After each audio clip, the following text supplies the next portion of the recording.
আজকে এখানে এসে গর্ব মনে করছি সতেরো বছর আগে তাকে এই বাংলার মাটিতে একেবারে বিদায় করার ইচ্ছা ছিল, আলম তাকে বাঁচিয়ে রেখেছে। আজকে হয়তো দেশে মারা রেখেছে, তবে আমি আজকে গর্ব করেছি মানুষ হিসাবে, যেহেতু 5 বছর চেয়ারম্যান তারেক রহমান সাহেব ওনার শ্বশুর বাড়ি আমাদের জবাই বলে উনি শাহজালাল সাহেব কিন্তু উনি কাজ রেখেছেন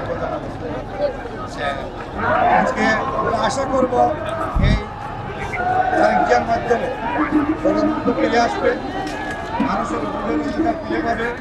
জুলাই আগস্টে ছাত্র জনতা হত্যা 100% বিচার হবে এবং আগামী 12 ফেব্রুয়ারি সুষ্ঠুভাবে নির্বাচন হবে ওনার নেতৃত্বে, এবং সেই নেতৃত্বে নির্বাচন হয়ে সুষ্ঠু সরকার গঠন হবে, দিয়ে সুষ্ঠু বিচার হবে সরকার। তার পাশাপাশি আমি একটি দাবি রাখি, আমাদের বিএনপি সদস্য বিএনপি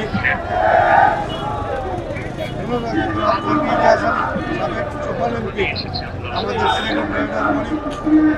আজ পর্যন্ত 12 বছর আগে খোঁজ করা হয়েছিল আজ পর্যন্ত আমরা খুঁজে পাইনি।